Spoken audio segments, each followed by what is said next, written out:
Hey, how's it going, Sinead? Tony from Kia here. Just thought I'd shoot you a quick video to walk you around the 2025 Sportage to help you sort of compare it against the Sorento.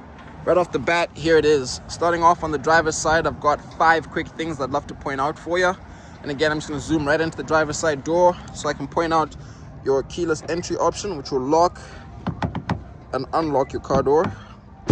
And I always point it at the mirror again, just so I can point out the blind spot monitoring. Sorry, triangle here. See if I can get that in film with the sunlight there.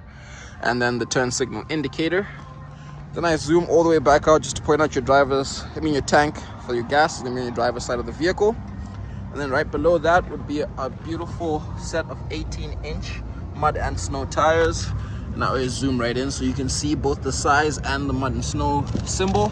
And they do still have tons of tread left, brand new tires. I'm just going to walk you around the rear of the vehicle here.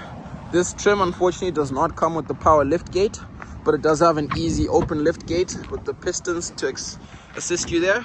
Just to show you that there. And forgive me for the little water droplets, I didn't quite dry it all the way off. Just hoping to get it clean enough for you to get a look. As I mentioned, that third row that you saw in the Sorento would be where this little cover sort of fills in the space, giving you ideally the same amount of room. Then you've got your premium block heater kit in there, full-size spare, and the wheel lock kit in the back there. And this does also always leave you the option to push it further down just to give you an extra 2 inches of room there in case you got a dog kennel, picnic supplies you want to carry around with you, camping gear and the like.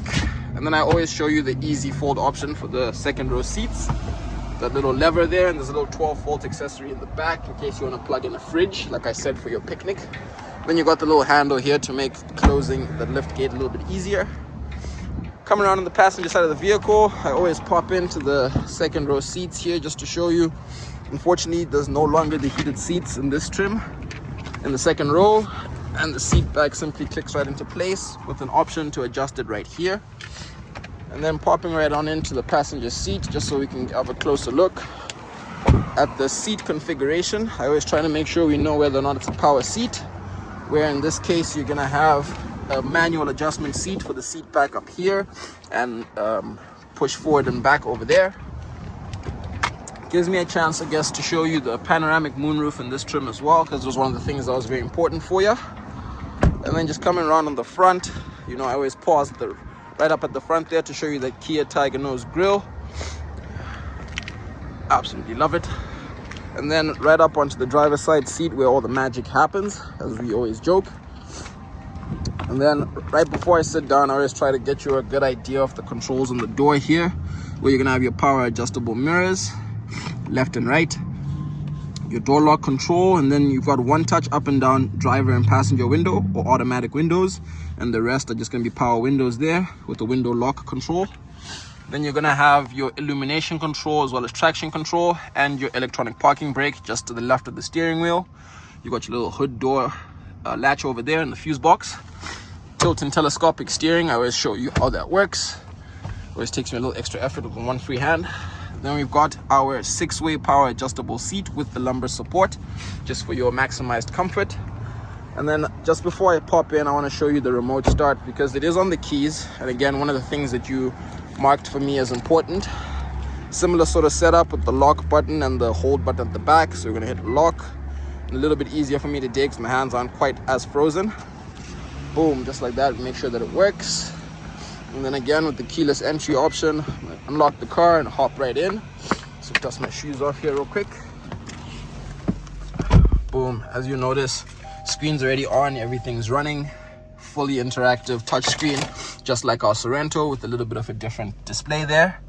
I always show you the dash so you can get an idea of the accurate kilometers as I'm shooting the video.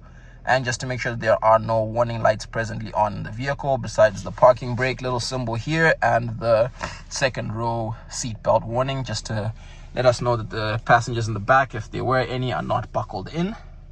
Then I'm just going to turn the lights off because I had them on for the little photo at the start there. Coming up onto your screen, I want to start by showing you the backup camera option, which again, you can push this little button here or simply shift into reverse, just so you can get a good idea of how clear that image is there. And with the sun glare, it might not be the clearest, but I just wanted to show it to you anyhow. And then same sort of option here, you can switch between climate control and your AV&T controls with that push of this little orange button over here, which does also happen to have the solar windshield option to make your time defrosting a little bit easier in the morning. It has the wireless charging slot just up at the front here, as well as a USB and a USB-C with the 12 volt on the opposite side of the USB-C over there. You've got your heated seats and your heated steering. I always turn those on just to make sure that they are actually working. And then your start stop button is going to be right in front of your shift stock, as well as your drive mode will be right behind it, which similarly, if you twist on that, you can move between normal, sport and smart mode. I guess I did it in reverse order there. Or with terrain, if you push that button just like that there, and we'll go orange, you can shift between snow, mud and sand mode.